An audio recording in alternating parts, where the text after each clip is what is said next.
Welcome to Photo Finds. I'm your host, Kevin Yee, and this week we are at Epcot's 30th anniversary celebration. This is a party hosted by D23, the official fan club. And as you can see, we are going into the World Showplace. This is the pavilion which was once used for the Millennium Celebration. And it is located next to the Canada and UK pavilions in Epcot, of course, World Showcase.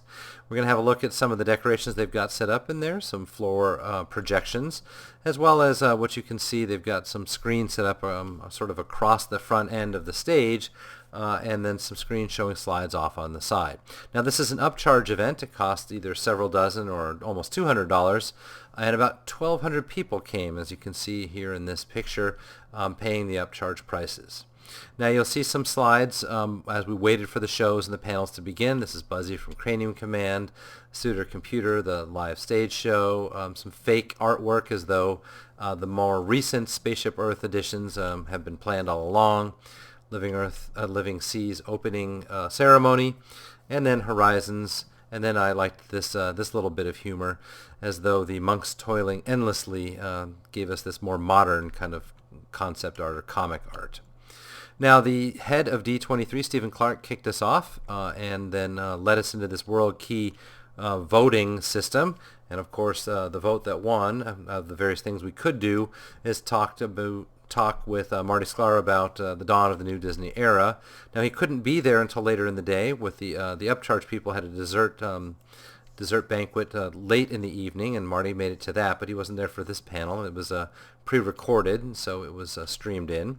He talked about the early history of Epcot, including some mock-ups of the People Movers you see there, author Ray Bradbury's involvement early on, as well as this great model of World Showcase, which at the time meant everyone had equal storefronts, and nobody had a really unique architecture that happened later with Harper Goff's concept art.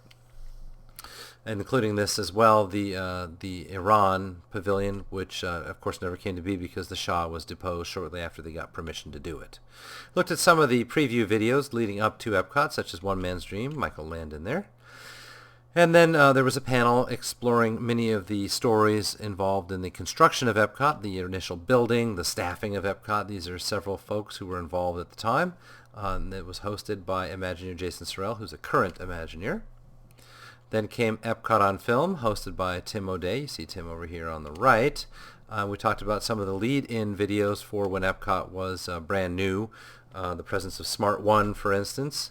And then we switched to another panel called Extra Close Perceptions of Things.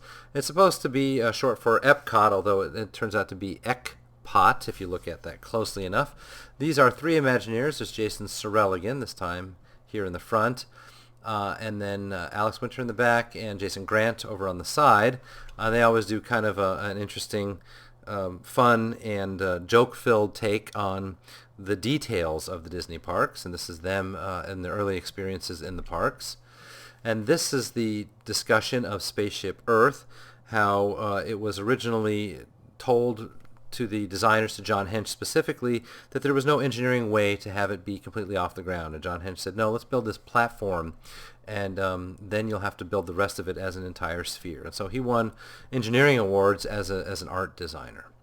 They talked about the history of the Land Pavilion, the Good Turn moving into other restaurant names. And then this was interesting in the Imagination Pavilion, and you can see it's the Vision Lab, today's Imagination Pavilion.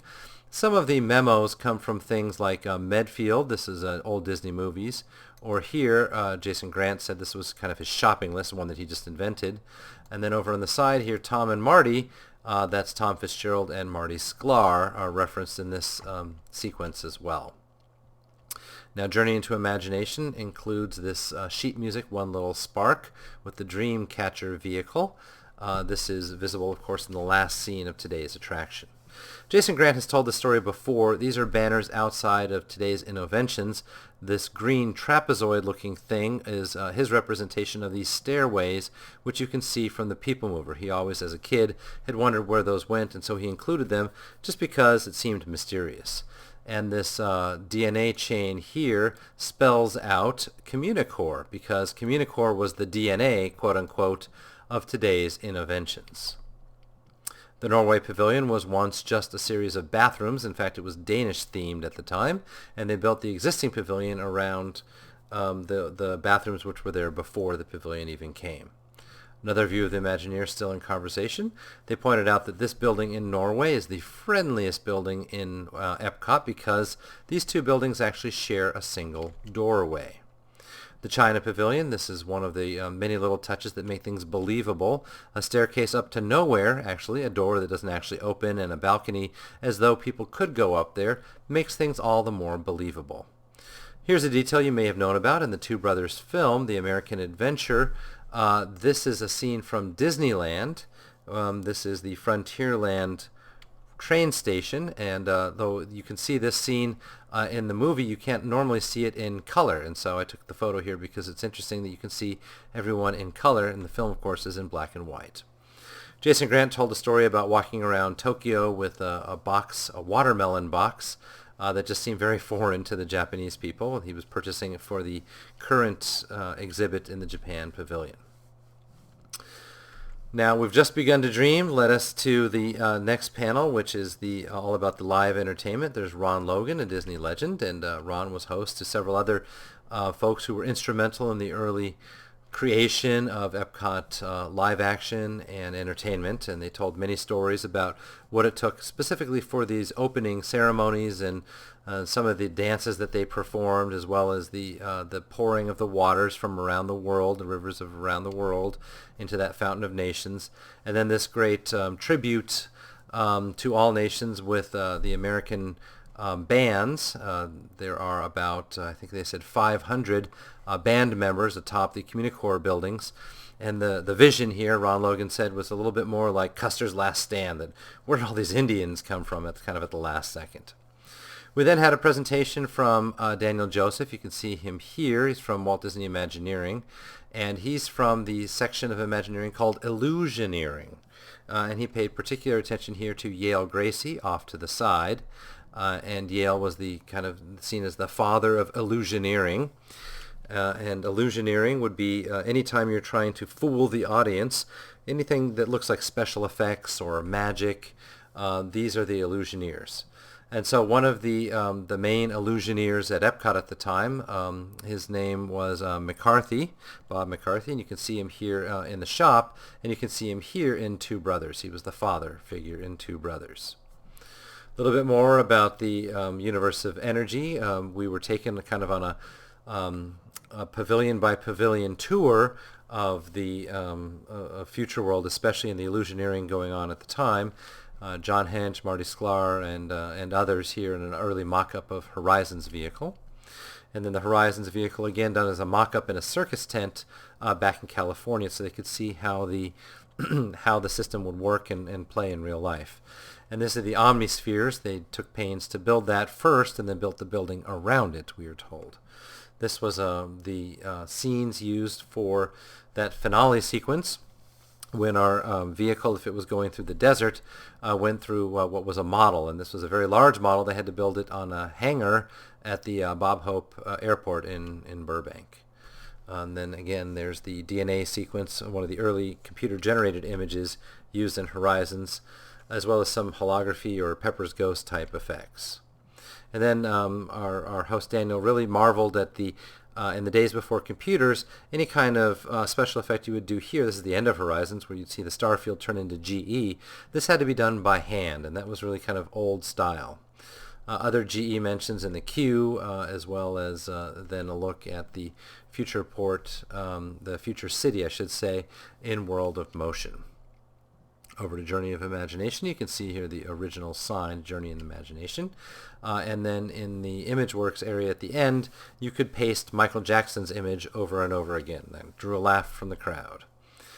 Back to Communicore, where you can design your own roller coaster, or you could take some of those early computer-type tours, here using holography and other special effects. There's back to that roller coaster real quick.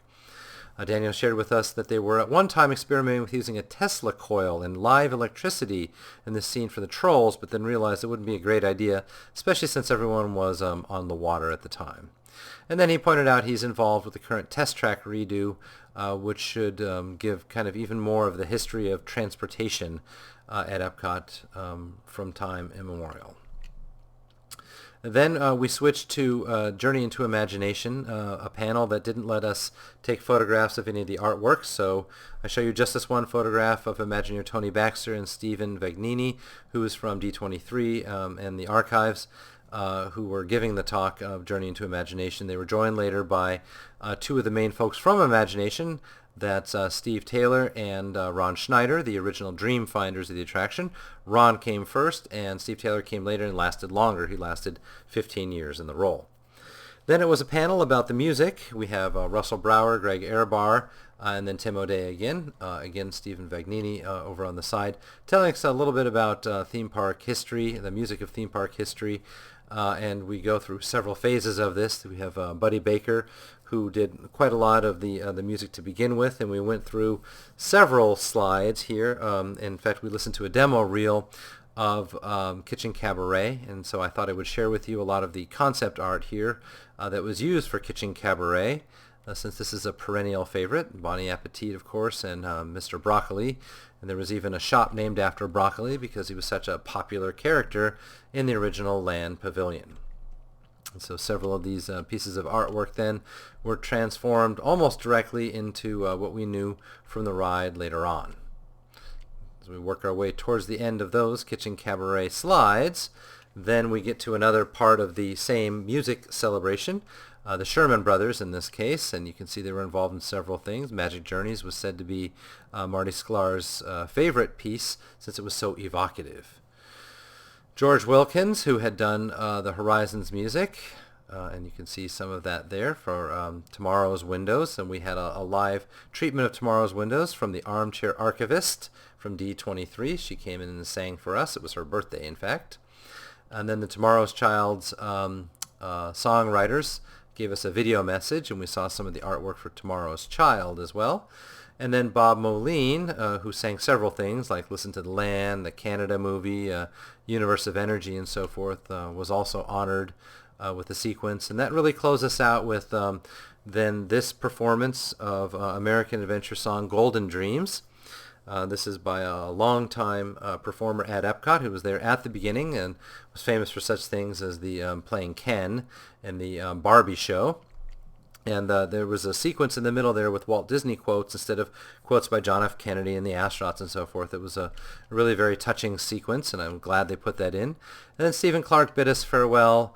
We showed us a couple of final slides, like the MAPO steering committee, pointing out that although the motto had been "We can do it" when they were building Epcot, it turned into the motto of "We did it." And this was on the signs all over the place, and it was on the buttons they handed out, and it was on the buttons they handed out to us at the end of the event itself. So that brings us to the end of this week's, and this is the never a more apropos time to point out once again that as it is Epcot's 30th anniversary, as you're watching this, indeed October 1st is the 30 years of Epcot. Jeff Lang and I have put together a book celebrating those 30 years, so please have a look. It's on Kindle. It's on Amazon. You can find a color version and a black and white version. 500 pictures of Epcot, sort of from the fans' perspective, over many years, all those decades. And I thank you for having a look, and we'll catch you next time.